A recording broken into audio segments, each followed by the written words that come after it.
అందరికీ నమస్కారం. ఇవాళ ఒక అన్ఫార్చునేట్ ఇన్సిడెంట్ జరిగింది. ఇవాళ గవర్నమెంట్ జనరల్ హాస్పిటల్లో ఒక ప్రీవియస్ అక్యూజ్ రియాజ్ అనే అతను వార్డులో ఉన్నాడు. అయితే రెగ్యులర్ చెకింగ్లో భాగంగా ఆర్ఐ గారు అక్కడ చెకింగ్కి వెళ్తే అక్కడ రూమ్ దగ్గర తలుపులు పాల్గొట్టే సౌండ్, తర్వాత అద్దం పగిలిన వచ్చేసరికి ఇమీడియట్గా మెడికల్ సిబ్బందికి ఇన్ఫామ్ చేసి ఆర్ఐ గారు, ఎస్ఐ గారు, ఒక కానిస్టేబుల్ గారు లోపలికి వెళ్ళి ఎందుకు సౌండ్ వస్తుందో లోపలికి వెళ్తే ఈ రియాజ్ అనే వ్యక్తిని అంత గోల చేస్తున్న వ్యక్తిని తీసుకెళ్ళి అతను బెడ్ దగ్గర కూర్చోబెట్టడానికి ప్రయత్నం చేశారు.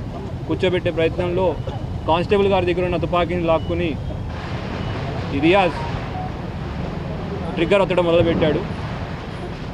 అది పాడేయని ఆర్ఐ చెప్తున్న వినకుండా ట్రిగ్గర్ ఒత్తుతుంటే గత్యంతరం లేక ఆర్ఐ గారు ఫైర్ చేయడం జరిగింది.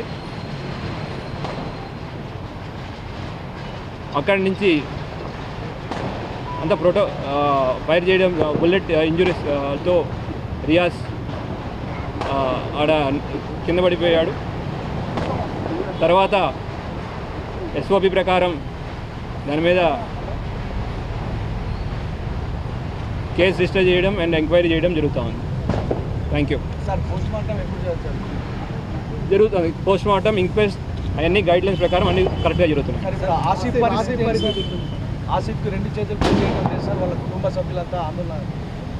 ఆసిఫ్ని మల్లారెడ్డి హాస్పిటల్ హైదరాబాద్లో ట్రీట్మెంట్ జరుగుతూ ఉంది.